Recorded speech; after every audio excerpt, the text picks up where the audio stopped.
So my name's Christina Burry. I'm a watershed scientist for Denver Water, and I'm going to give an overall description of what a watershed is and why Denver Water cares about forest and watershed health, and describe our innovative partnership, the From Forest to Faucets partnership. I will then turn it over to Kristen Garrison and Weston Toll with the Colorado State Forest Service so they can share their perspectives on wildfires and watershed health. And then we'll end with Josh Ferguson in GIS and Madeline McDonald, our Watershed Partnerships intern. They're going to showcase our new Forest to Faucet story map. So you can go after this lunch and learn and find out more information on our website, denverwater.org. So I am a watershed scientist for Denver Water. What that means is I work to protect and improve our 2.5 million acres of watershed, what we consider Denver Water's collection system. And what I mean by the term watershed, it's just the connection between land and water. So if you think of it, a watershed starts with the mountain snowmelt that runs down the side of the mountains through forests to the streams, to then our reservoirs, and then to the treatment plants and to the taps of our 1.5 or 1.4 million customers.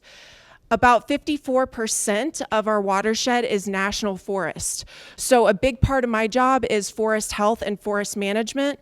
Denver Water only owns 3% of our watershed. And so we have to use an all hands, all lands approach and partner to protect our forests and watersheds for the future of our water security. I want to highlight Denver Water's strategic plan.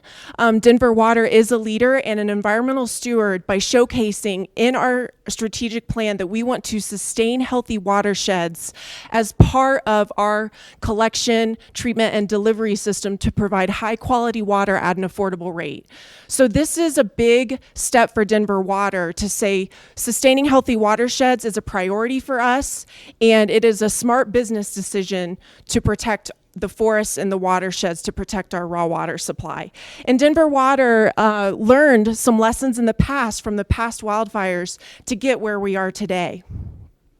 So this is a photo of, or a map of our watersheds.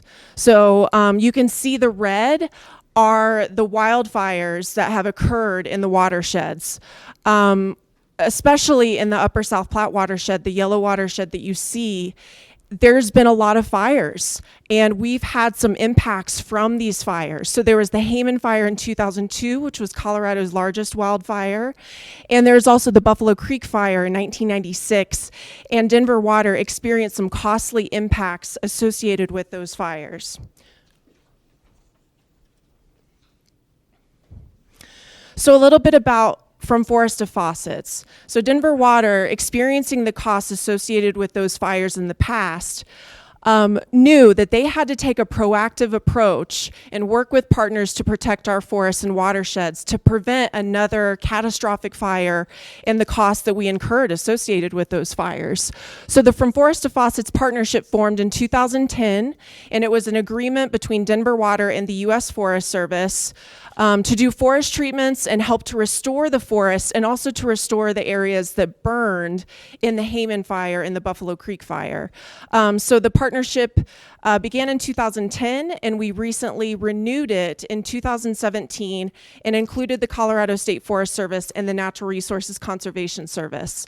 All the partners contribute financially to this partnership. So Denver Water has contributed approximately $33 million from 2010 to 2022. That's matched dollar for dollar by our partners for a total commitment of $66 million for forest health and watershed health improvements for our watershed. So Denver Water is really a leader in protecting our watersheds, and we are committed financially and also in terms of our partnerships with our partners to protect our watersheds. We also have the State Forest Service as Denver Water's forester for over 30 years. Denver Water owns about 60,000 acres in our watershed, and so Denver Water has an agreement with the Colorado State Forest Service to manage our properties to make sure that we're being good stewards to the environment, and also we're managing our properties as a good neighbor. And so the Colorado State Forest Service will be here today. They'll share a little bit about how they've been managing our properties. One recent success story that I want to highlight was last summer. It was the Buffalo Mountain Fire in Summit County, where $1 billion of infrastructure and homes was saved because of a Forest of Faucets fuel break treatment. It was approximately $1 million for this fuel break. The fire occurred in June in our Dillon Reservoir watershed and area. And so this fuel break, I mean, you can see in this photo, the homes are really, really close to this fuel break. And our partners implemented this fuel break, and it saved a substantial amount of lives, homes, properties, infrastructure. So we have seen a recent success story for how important and valuable these forest treatments can be. So how the Buffalo Mountain Fire also, to attribute to the success of the fuel break, you can see the fuel break in this photo, kind of the area where it was cleared on both sides. And you can see some red, and that's where the wildfire responders were able to drop suppressant and put out the fire. So without the fuel breaks, those homes right beside this fuel break could have burned, lives could have been lost, and a lot of money could have been spent in suppression costs. So the type of impacts that Denver Water is trying to prevent by the Forest of Faucets partnership and by investing in our forests and watersheds are the costs and impacts that we experienced after the Buffalo Creek and the Hayman fire. So sediment being a huge cost that we incurred in dealing with the sedimentation after these really catastrophic high-intensity fires. So you can see in this photo, this was sedimentation in the streams after the Buffalo Creek fire that all ends up in our watershed and ends up in the reservoirs. And so in Strontia Springs, 80% of our water moves through Strontia Springs, and that has been the most impacted reservoir by these fires.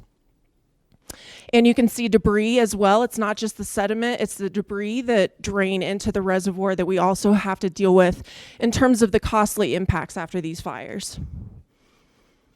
And another picture of the debris. So we had about 1 million cubic yards of sediment that drained into Strontia Springs Reservoir after the Buffalo Creek and the Hayman fires. And also water quality impacts. So you can see kind of a smoky plume moving through Strontia Springs Reservoir. So wildfires impact our infrastructure, our reservoirs, but also our water quality and drinking water treatability. After the Hayman fire and the Buffalo Creek fire, Denver Water spent approximately $28 million in costs. That doesn't include the suppression costs of those fires. And in this photo, you can see what causes these impacts after these fires that we experience is just the overgrowth that's really fuel. So when a fire moves through, you can see in this lower photo, this is around Cheeseman Reservoir, where it's just a carpet of green trees. And so that is an unhealthy forest. I know it may look lush and green, but it's actually a lot more overgrown, and that's a lot more fuel than what typically the ponderosa pine forests look like, which is in the above picture around 1900. And so I have some before and after photos to share, so you can really see the difference around Summit County and around our Dillon watershed, Dillon Reservoir watershed, where you can see a lot of the beetle impacted trees. These trees are hazardous fuels, and they also are hazardous for when a fire does happen. They're very hazardous and create a really dangerous situation for the responders to go in and respond to those fires. So here's the before, and you can see the after, where the hazardous fuels were removed. It's safer for responders to go in if they need to, if there was a fire. And you can see diversity in the trees. You can see openings. This creates meadows, so you experience a diversity in habitat, species, and trees. And this creates a more resilient forest, but it also creates a safer condition when fires occur. And so just one more before and after. You can see Dillon Reservoir in the background and the after. So those are the only slides I have to tie it back to sustainability. So thanking them for hosting this Lunch and Learn. A big challenge that we have in the state of Colorado is the lack of value in our timber. And so we have a lot of, because of the overgrowth in the forest, our trees are really scraggly, they're really thin, they're not worth a lot in the market. And so the U.S. Forest Service on the White River National Forest has found a really innovative use for some of these what we call biomass or woody biomass products. So you can see in this photo, there's chips being generated, and then a semi truck is loading up the chips, and then they'll drive it to an energy production facility in gypsum. And so that's an innovative way of utilizing some of this, some of these wood products that normally don't have a lot of value and are challenging to know how we can claim value and also how we can use it.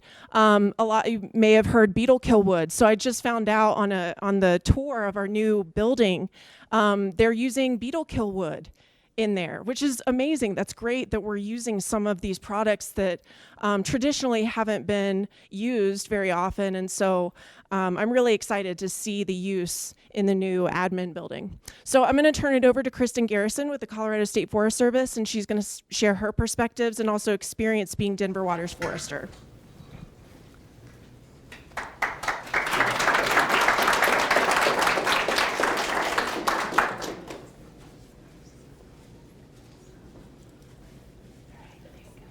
Thanks.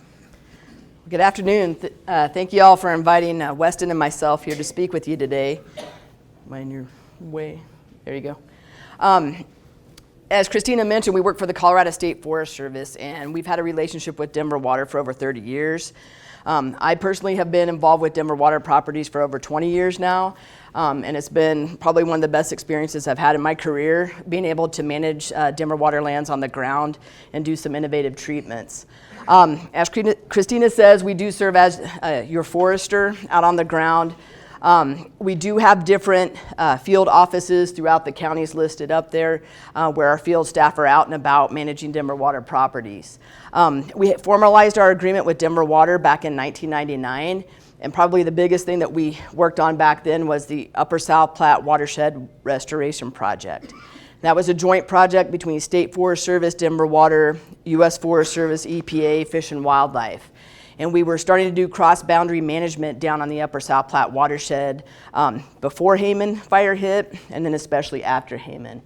Some of the activities that we do on Denver Water properties, we do general thinning, forest management, ponderosa pine restoration, which I'm going to speak about a little bit here, wildfire hazard reduction, reforestation, such as after Hayman, and then post-fire erosion control. And then, as Christina mentioned, we've gone into a new relationship with Denver Water with Forest to Faucets 2 program, which is taking Denver Water money and implementing that on private land. And Weston will speak more about that here in a minute.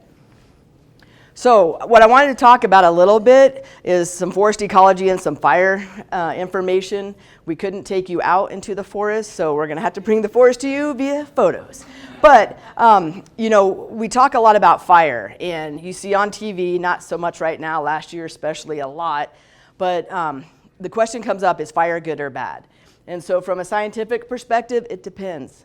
That's your technical answer for the day. And when we have fires come through that are kind of doing their thing, like in the lower right-hand corner, moving along the ground, that's good. When they're running and gunning through the treetops and we get the rains come through, as you've seen, we have the watershed issues. So I just want to talk briefly about the role that fire plays in our ecosystems. Whether it's grasslands, timber, fire is an integral part of our ecosystems.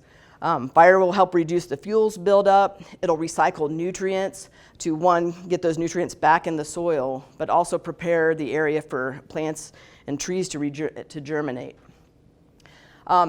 This is a picture, I know it's hard to see, but these are lodgepole pine cones over here that are closed, and these are open. They're called serotinous cones, which means they're closed and they have sap that seals them. Lodgepole needs a heat source, whether it's fire or being on the ground through radiation, to melt that sap and release the seeds. And so fire in lodgepole pine forests are great. They go through, we have a new carpet of little baby trees coming up, it's great. But not in all ecosystems is fire good for pine cones. The other piece is with our fire and role in the ecosystem is it can naturally thin out overcrowded forests. Christina mentioned we have too many trees, and it's hard. It's when you look and say everything's green, it's great. Well, it's not. And so it's just training your brain to remember all the trees are not good. It's like a garden. You have to go through in your garden and thin out the vegetation to have good production. Same thing with trees. But when fire comes through these areas, the picture on the left is where a low-intensity burn came through, cleaning up the understory. The picture on the right was about 4 months later, where we got a flush of new growth, a blue grama grass. So again, it helps create that diversity in the vegetation, which also helps the wildlife that are in the area. When we talk about the types of fires, there's two kind of types we talk about. One is what we call surface fire. And this is where fire is burning along the ground, grasses, woody debris. You'll get some flare-ups here and there, but from a suppression standpoint, it's fairly easy, knock on wood, to suppress fires when they're kind of have real low flame lengths. The picture on the right is what we call a crown fire. That's when fire's in the tops of the trees, it gets exposed to wind, and then it runs and guns. It's very challenging to put these fires out on the ground, and it's even challenging in the air because once we have high winds, you cannot fly aircraft to put these out. But it's important to understand kind of the types of fires that we have so you understand the impacts it has on our forests. The other thing we look at is something called fire severity. What severity is the amount of energy that's getting put into the soil or vegetation when a fire burns through an area. And we talk about this in terms of low, and moderate, and high. And what burn severity does when we look at it is it tells us what's going to happen with vegetative recovery. The photo on the left is, again, a fire that went through the surface, cleaned up the grasses. You see the little white pockets, those are little ash pits. That'll come back fairly quickly. That's down in Trumbull. Photo on the right is Cheeseman when we had a high severity fire that came through with the Hayman fire. In our ponderosa pine ecosystems, which is primarily what is in the Upper South Platte watershed area, we look at different profiles to determine is fire good or bad. Fire is supposed to be pretty frequent fire, if you will, every 30 to 60 years in the Upper South Platte watershed. Fire is supposed to be coming through, cleaning up pine needles, thinning out those trees. In the southern part of the state, in Arizona and ponderosa pine forests, fire will come through a lot more frequently, and it's a difference in moisture and different temperatures down there. In terms of that fire severity, how's that vegetation going to burn? Typically, we'll say it's usually low severity. It's not going to do a lot of damage. However, what we've seen from the research down at Cheeseman is in the Upper South Platte watershed, we have a mixed fire severity. So we have some areas where it will go through and the grasses clean that up, and other areas where it will blow pockets out in the canopy in those dense stands, which is okay. Regeneration in our ponderosa pine forest, it depends on the type of fire we have. Surface fire will have good regeneration. A crown fire, we won't. And part of the reason is ponderosa pine and Douglas fir, their cones are up in the tops of the trees and they're not protected with that sap like lodgepole. So when fire comes through the tops of the trees, it burns up the seed source. So for those of you who have been out there and seen the Hayman fire and wonder, it's been so long, how come we don't see more trees? It's because the bulk of the seed source burned up. And that's what we're trying to reduce with the treatments we're doing.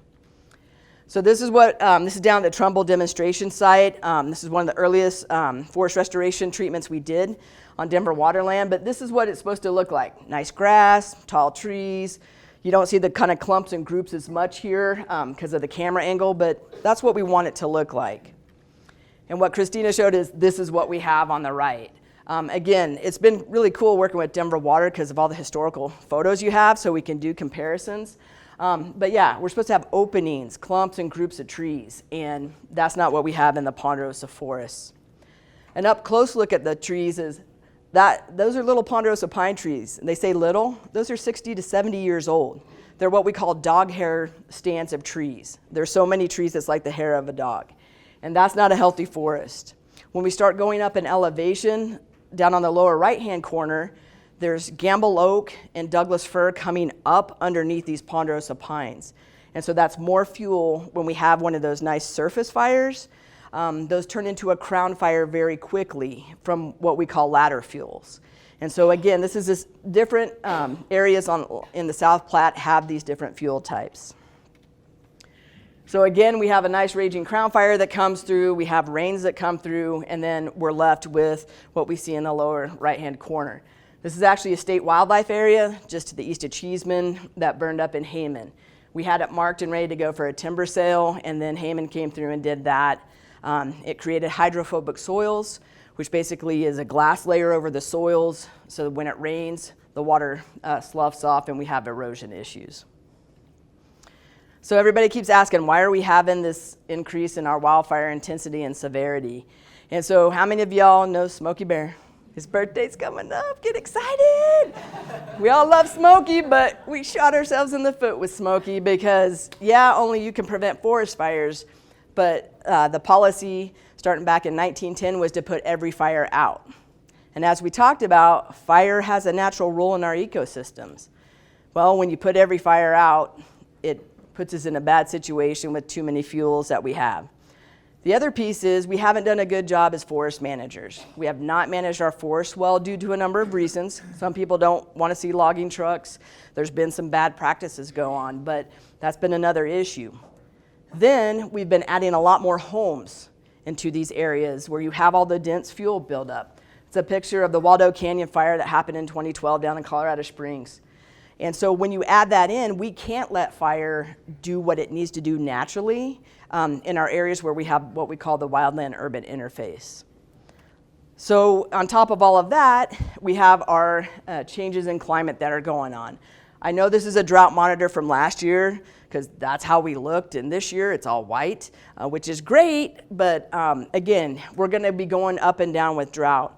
The main thing that we've seen here in Colorado is we are seeing a warming trend in all seasons. And what this does, it extends what we used to have a fairly narrow fire season to a fire year, where we'll have fires year round. So you combine all this stuff, and that's why we're seeing the fires we're seeing. You know, most of you probably saw the Camp Fire out in California, where we had close to 90 fatalities, all the homes that burned, and it was in a very quick time. We're seeing fire behavior that we haven't ever seen before, and it's all these factors coming into it. So as we've seen, we do have the negative impacts on a watershed. This is when fire could be considered bad. This is down at Saloon Gulch. You know, we don't want to see this. The roads blow out. The rivers fill up with sediment.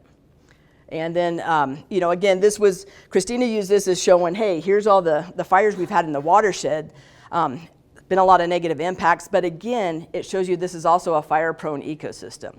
So we can't stop fire from happening, we just need to reduce those negative impacts. So I just want to take you through a quick snapshot of what Hayman fire looked like. If people have not been out there, it just kind of shows you the aftermath. This is a fire severity map. So after fires come through an area, we start looking at what's the severity so we know where's the erosion coming, what steps do we need to take to reduce it. So all the red around Cheeseman is where it burned in high severity. So the bulk of what happened around Cheeseman was not a good deal. This is kind of hard to see, but there's a nice green ring around Cheeseman, and everything else for the most part is black. This was taken early on right after in 2002 during the fire, but just kind of shows you what was left. These are some shots of different areas. This was even a moderate burn severity, not even high. But you can see there's some trees that were scorched. A lot of these ended up dying off later in the year because we were in a bad drought that year. This is another area where we've had high severity. A lot of the drainages, some of them still look like this, but the sediment hasn't moved as much, but there's still a lot of debris in it. And then up in Goose Creek, this is the amount of ash deposits that you'll see. It blows out every now and then. But again, it's just seeing the ecological effects that fire can have. What we did is we did over 13 years of tree planting at Cheeseman. These little polygons, the colors are where we planted trees. The trees, when we talk about planting trees, are these little guys. They're seedling trees that were grown in our nursery. And we actually ended up getting seed source from down in the Manitou area so we could have some native seed stock. And the picture on the lower right-hand corner was about 5 years. That was a good site where we actually had some big trees that did well. But we planted about, I was trying to think how many, is it 20,000 trees a year? No, 2,000 a year, sorry. Time's flown by. but we'd plant trees, and the goal was not to reforest Cheeseman. We want to, there's no seed source out there, so we want to have seed trees, where over time these trees can grow up and naturally regenerate the area. But the key piece is we want to be able to manage the forest around the reservoir and not set ourselves up for the same situation we had prior to the fire. So the tree planting, we've had about 50% success rate because it's very harsh conditions out there. It's exposed to wind. The soil is granitic soil that burned, not the greatest. But we have had some good, grass recovery through there. We did do some aerial reseeding after we went through and did some salvage logging. And again, you can go out there and actually see trees that are, 6-7 feet tall in some areas. Other management activities we've done down in the South Platte area have been a variety of things of hazard tree removal, tree planting, thinning, and some logging activities. Again, Merrill Kaufman was a researcher who did a lot of research at Cheeseman prior to Hayman Fire. And what Merrill did was take pictures like this and say, hey, this is what Cheeseman looked like. And then on the left, this is what we've been trying to accomplish with Ponderosa pine restoration. Creating openings in the canopy, thinning out areas, and then having some dense trees. And so this is some pictures from different Denver water properties down on the Platte where we did work. So the upper left-hand corner is a pre-treatment, and then the right corner is post-treatment. So we went through to thin out trees to really open up that canopy. And this is a sequence of photos where we started with a fuel break along the ridge line, and then we expanded treatments downhill as much as we could get the equipment to work because it's real challenging terrain. But having these treatments on the landscape, like Christina said, that fuel break up in Summit County, it's kind of what we're trying to do here, is having an impact on the landscape where even if firefighters weren't here, they can drop fire retardant down through this and they get hand crews in. Or the fire will burn through and will reduce the amount of negative impacts. This is just some of the equipment out there that we've used. Christina mentioned that our timber is not of value, unfortunately. And on some of the properties that we worked on, we couldn't even get logging trucks in and out. So we'd have to grind up the material on site. And so this was called a hydro axe, and they go up, knock the top of the tree out, grind it down, and then on the ground they grind up the material and it breaks down.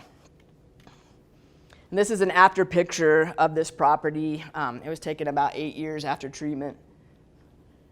And then these are just some photos. We did a timber sale. Denver Water had a small piece of land, about 50 acres down at Swayback, but the Forest Service had over 300 acres behind. And through a process we called the Good Neighbor Authority, it allows the State Forest Service to do work on federal land. And that's how we were really successful early on with this project, is the feds would give us money, then we'd go and expand our treatments across boundaries. And so we ended up taking a 50-acre timber sale and did it to close to 400. The thing is, when we talk about timber sales, we had some logs. They were of value because there wasn't a lot of terrain and it was accessible. The thing is they were having to haul it 250 miles to Montrose is where the mill was. So when you start talking about economics of doing these treatments, we actually got a little bit of money back on this treatment, but most of the time we're having to pay for treatments. When I started work on Denver Water land, we were paying $300 an acre to do treatments. Now we're doing $1,500 to $2,000 just because the market and the way it is and the terrain we're working in. And this is an after picture up at Swayback. After we did the timber sale, there was some a prescribed fire that the U.S. Forest Service burned through this area to regenerate the grasses, and it's come back real well. So this was your vision test for this morning. The main purpose, it's a crazy map, but what I wanted to convey is everything that's in purple are treatments that we had accomplished. The turquoise colored treatments are treatments that were planned on both Forest Service, Denver Water, and private land in the upper South Platte area. And there's been more treatments done since then. But just showing, over the course of the time when we were doing the first upper South Platte Watershed project, between us and the feds, we were treating over 30,000 acres, kind of in a 10-year span with that. So the other piece, it's kind of hard to see, but down here's Cheeseman, and you see this lighter color stuff here, and then up there it looks like a big cigar. That's the Buffalo Creek fire. So you can see in the aerial imagery where all the burn areas were. So That's all I wanted to do for an overview there, and I'm going to turn it over to Weston to introduce his project.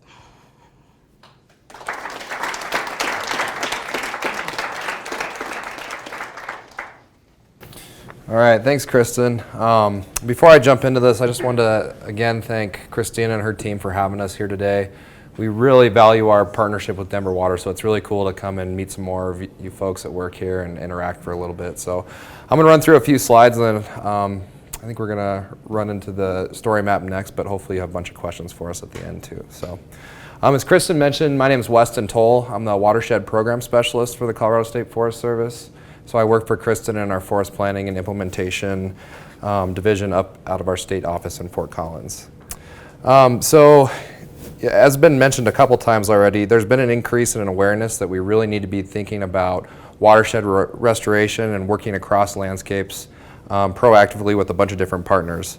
And so because of that, the State Forest Service is really prioritizing forest management and watershed protection, I think more and more every year as each year passes.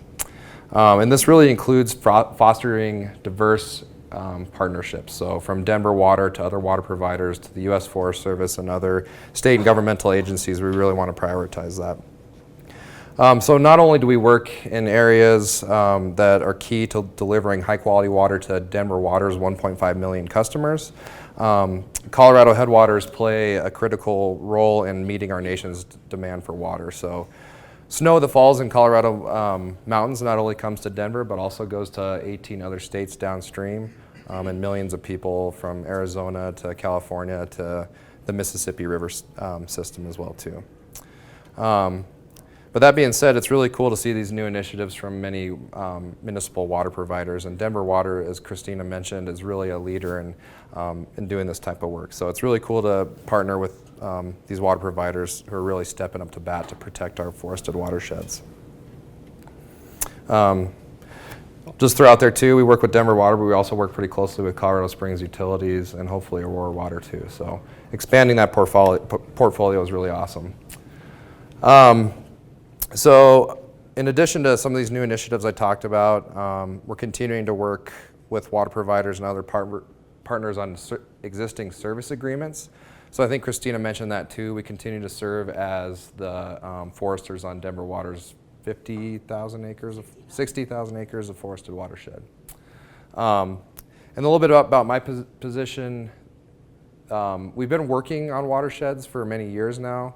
My position used to be spread throughout 3 or 4 different people, and so bringing me on board last fall to be one point of contact has really helped, working with our water provider partners. So that kind of laying the groundwork for why my position's here and why we care about watersheds. I just want to talk a little bit more specifically about our From Forest to Faucets partnership a little bit. So Christina gave you kind of a high-level look at that, so I want to talk more specifically about what we're doing and then some of the projects we're going to be jumping into here really soon, actually. So, as Christina mentioned, it's a 5-year agreement through 2023. This is the second iteration of Forest to Faucets. So there was a Forest to Faucets 1 program, which was just a partnership between Denver Water and the U.S. Forest Service. So Forest to Faucets 2 brings not only the federal side of so the U.S. Forest Service is a federal governmental agency. Us from the State Forest Service are able to work on private lands and on state lands. And so what we're doing is kind of integrating those federal land treatments with the private side of the fence so that we can really have cross-boundary landscape scale treatments, just like what Kristen was mentioning on what we're trying to accomplish with some of those projects. So we're really looking at planning together. Kristen briefly mentioned the Good Neighbor Authority, so using our manpower that we have with the State Forest Service to work across the private federal boundary to get work done across boundaries, because those catastrophic wildfire pictures we saw, we all know that weather and fire don't really recognize those boundaries that we've drawn on a map. So we need to be thinking that way while we're looking at these different forest treatments. Continuing to engage landowners on this kind of work. The U.S. Forest Service has to go through environmental permitting and that kind of thing before they do projects, but since they own the land, they don't have to go out and necessarily ask people if it's okay to work on their land. And so with the State Forest Service, it's a little bit more unique. So we're working with private landowners, so there's a big education piece there, cultivating relationships, taking people out, doing the education, field trips. It definitely takes a little bit longer to cultivate those relationships. So we're continuously out there engaging landowners and convincing them this is a good idea. And then as Christina mentioned, we're trying to leverage funding. So in the Forest to Faucets 2 program, as she mentioned, it's a one-to-one match. So we're constantly out there looking for different grant programs and private landowners that will pony up the money to match Denver Water's dollars one-to-one, so we get more bang for your buck. When we talk about the Forest to Faucets 2 program, we're looking at 2 main focus areas. Focus area 1 is the Upper South Platte Partnership. So again, in that same geography we've been mentioning closely here. This is kind of the second iteration working up in that watershed. So it's a partner. Many partners are involved, including Denver Water, the Nature Conservancy, State Forest Service, U.S. Forest Service, a lot of different people at the table there. So then focus area 2 are the priority watersheds and zones of concern within some of our different field offices there. So our Boulder, Franktown, Golden, Granby, and Woodland Park field offices. So when we're looking at what projects we want to fund for this project, we're kind of using a 3-tier approach. So we're trying to integrate a bunch of different data spatially into how we're determining those priorities. So I mentioned the zones of concern, and that's kind of, this is such a huge landscape. We're really trying to drill down into what parts of the landscape really need to work the most. Whether those are close to communities, different infrastructure, reservoirs, fuel type, steep slopes, all that kind of stuff. So looking at the data, then again, you guys might see a theme here, identifying areas where we can work collaboratively and cross-boundary. We're also a service and outreach agency within Colorado State University, so we have really great access to cutting-edge science, so we're continuously trying to use the freshest and most available science to determine what types of treatments we're doing. Really want to mimic how these forests look and interacted historically. And there again, continuing to get out there and do this education. So I just wanted to show this really quick. There's a lot on here, obviously, but this is one of the tiered analyses that one of our field offices up in Granby went through to develop Forest to Faucets 2 projects. And so really what I wanted to point out is there's those 3 tiers that we're looking at. All these projects need to be in a zone of concern or directly adjacent to, so that we're, again, finding those areas on the landscape where we really need to be doing the work. With the State Forest Service, again, we're working on the non-federal side of things.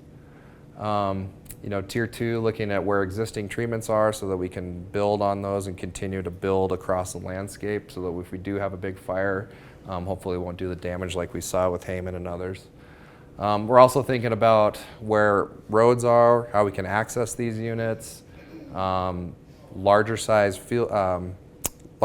parcel sizes, so we're working with less landowners, just easier to get bigger projects done. Steep slopes are a big one.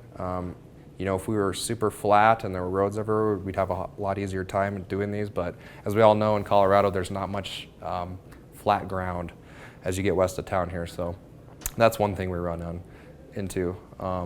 Looking at insect disease stands, Good Neighbor Authority again,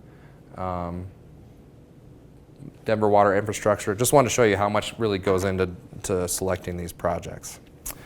Mentioned a couple times already, but again, we're matching these projects at a rate of 1-to-1.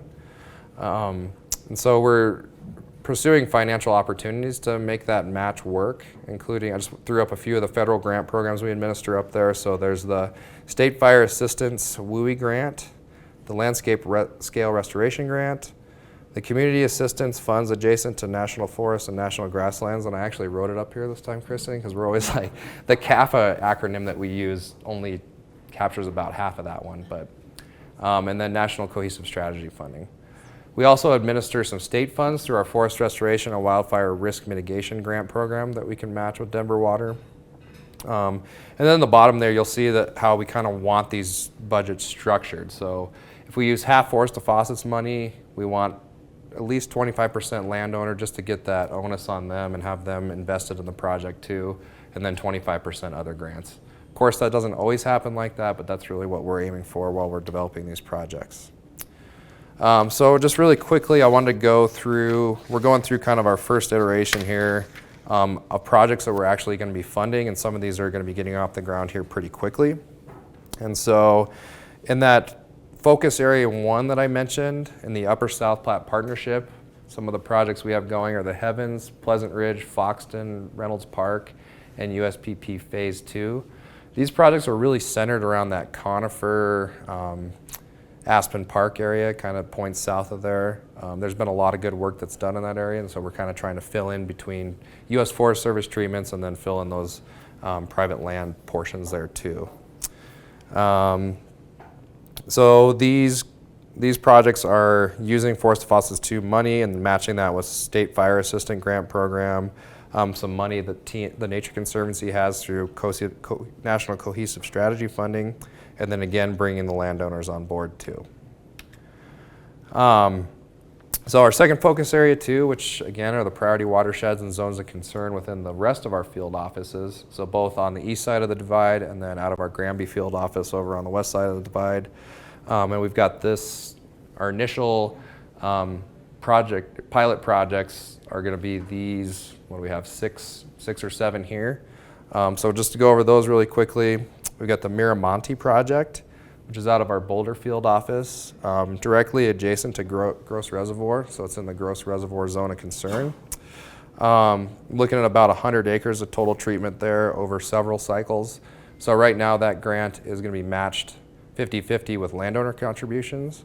Our Boulder field office is out there beating the bush to try to find some other grant programs to make that money go further, but that'll be a really good one, especially with Gross Reservoir enlargement coming. I mean, that comes right up onto the doorstep of Miramonte, so definitely an important piece of infrastructure there. And basically that's just that hazardous fuels reduction project that Kristen went over in some of her slides. Then we have the Moon Ridge project, which is out of our Franktown field office. It's in the Strontia zone of concern, about 350 acres, matching that with CAFA funding. Again, that's the, whatever, I have to always go back. Community Assistant Funds adjacent to National Forests and National Grasslands. So that one has a stipulation that you have to be working directly adjacent to a national forest, so a direct benefit to that public land. And then again, hazardous fuels reduction on that project. Greater Larkspur Ranch is also out of our Franktown field office in the Cheeseman Strontia zone of concern neighborhood. Again, about 300 acres, matching that with the State Fire Assistance Grant Program, again, federal funds there. And then Upper Colorado Headwaters, switching over to the west side of the divide out of our Granby field office. It's about 385 acres, and this is a really cool project because it's spread across 5 different landowners. So they were able to, through their relationships up there, reach out to these 5 landowners and somehow get them to agree to do this fuels treatment. So it's really cool, 385 acres. That's going to be matched with CAFA and landowner contributions quite a bit. And that one's really cool too because Denver Water is going to get 385 acres of treatment in a zone of concern for around $500 or $600 an acre when you do the math. And so there again, we're kind of going back down to that, early 2000s price per acre point, which is really what we want for Denver Water to get the most bang for their buck, so we can continue to do landowner outreach and continue to cultivate these types of projects on private land. And then the last 2 up there are Snow Mountain and Henderson, and you see that TSI on the back there. That means timber stand improvement. And that's just a term that we use to go into younger lodgepole pine stands. Kristen had that really cool slide of lodgepole pines regenerating. They do a really good job once they have sunlight or fire on them of germinating. But then oftentimes they do grow up too thick together, so we can get in there when they're younger and thin them out before it's too much of a hassle. So that's what these 2 are also. The Snow Mountain Ranch one, you guys might recognize that name. The Snow Mountain Ranch is a YMCA property up in the Granby Winter Park area. It's about 40 acres matched with contributions from the YMCA on that one. And then the Henderson's about 140 acres, also matched with landowner contributions. So those ones are 50-50, no grants involved, just landowner matched with Forest to Faucets too. There again, those are cheaper treatments. We don't want to be doing timber stand improvement only, but it's a nice suite of tools that we're able to use and get almost 200 acres of treatment for fairly cheap, so on a per acre basis. So that's kind of what we're looking at. Again, we constantly have to be out there developing these projects, so I'm working with our field offices on the next suite of projects. Hopefully we'll continue to fund throughout the year. So we're really getting that program off. I want to knock it out of the park so we can have Forest Faucets 3 come down the pike. So that's all Kristen and I had. Do you want to hold questions for the end, or do you want to do those before we do the story map? The story map. Okay, we only have. Take about 5 minutes. Okay. So we'll just do the story map and leave a few minutes Okay. for questions. We're gonna hang around too. So Yep. Yep. Oh, okay. We have 30 until 1:30. I was just told. Okay. Yeah. Thank you. Yeah.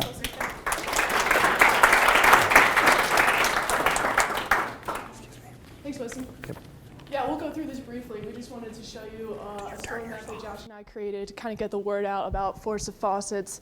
I think it might be one of the best kept secrets around Denver, really, and this is something I think we should take a lot of pride in being a part in. So, yeah, Josh created all of the visuals and the maps here. We try to make it as engaging and interactive as possible so that people will actually want to look at this and get the word out there. Go ahead. So the majority of this is actually what you just heard. This is directed at a pretty general audience, so we start with just a quick background on Denver Water and our collection system. We wanted to introduce right away the importance of forest health in our watershed, especially with so much of our watershed being forest land. Just a quick introduction, and like I said, this is all the information that you've heard today. So we can go through the first part pretty quickly. Then just the connection again between wildfires and forest health and the threat that they really pose to Denver water and our watershed. And that's the problem, and this is our solution with Forest of Faucets. And like Christina said, we've really shown that proactive forest management is not only the most cost-effective way, but the most efficient way to ensure that high-quality water is delivered to our reservoirs, and it's the best way to protect our infrastructure. All right, here's the cool parts. So Josh created this map. This is, of course, not all of the wildfires in our watershed, if you've seen from the other maps today, but these are the most severe ones and the ones that have impacted Denver water the most. You can click on them and get a little description and how many acres they've burned. As you can see, like I said, these are the most severe ones, and they really are all concentrated in that upper South Platte area, right around Strontia. We actually just kind of reaffirmed this with some modeling that we did with the Colorado Forest Restoration Institute to show that the fuels types in this area, the population density, the climatic factors, pose the greatest risk to wildfire, of course, right above Strontia Springs in this area. And then some of the effects of the wildfires. So this is the Hayman wildfire, is the large one, and you can see Cheeseman in there, and Buffalo Creek right to the north of it. As you've heard today, a lot of these were high intensity, high severity wildfires, and Josh created this great feature where you could see a before and after of the burn scar. Completely altered the landscape. And these maps are current. The Buffalo Creek wildfire was 23 years ago, and Hayman was, 17 years ago. And the landscape still looks like this. They were just, complete high severity wildfires. Then we get into a little bit about Forest of Faucets too. As Christina mentioned, half of our watershed, about 54%, is federal land, but then 46% is this non-federal land. So it's really important to work with our stakeholders that work on the private, state, county, and city land. And our zones of concern, I think we've mentioned this a couple times today. So these were identified as the priority areas for Denver water funding. This was a collaborative effort in identifying these areas. The U.S. Forest Service, State Forest Service, BLM, USGS was involved in this effort, and we decided that if we treat these areas, this is the best chance that we're going to have of preventing a high-intensity wildfire and protecting our infrastructure. So those zones of concerns kind of resulted in this. This is what we've treated so far. We have over 100,000 acres treated within our watershed. 84,000 of those are in the upper South Platte and upper Blue River.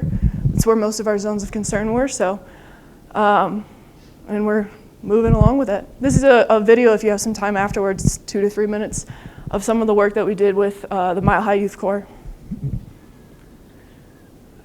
And then to close, this is, again, what Christina mentioned, the Buffalo Mountain Fire, how a Forest of Faucets fuel break saved about $1 billion in infrastructure. It really created a place for firefighters, to come in and combat these flames, and right up against those condos. And then we close with the all hands, all lands. Again, this really has to be a collaborative effort. There's national land, state land, and private land in our watershed across numerous counties. So really working with a bunch of different stakeholders and all of our different partners is the best way that we can achieve this landscape scale restoration and this landscape scale wildfire risk reduction. So that's what we have on the story map. Feel free to read along and check it out later. I didn't want to bore you guys now with having to read it, but that's what we have for this. And what do you think? Yeah. Where can you find this right map? It's on the Denver Water website. Yep. If you just type in like watershed protection or watershed management, this should come up. Yeah. Feel free to share. Yeah. Thank you guys.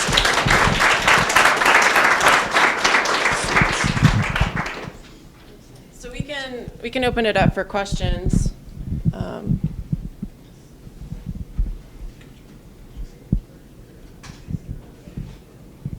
Okay, so we're just going to hang around for a little bit. We have the room until 1:30, so we're going to hang around. If you guys want to ask any questions, we have our experts here. Thank you so much for attending today, and always please feel free to reach out to me, Madeline, and also Allison, who works for me, who's not here today, and also Hannah. Wave, Hannah.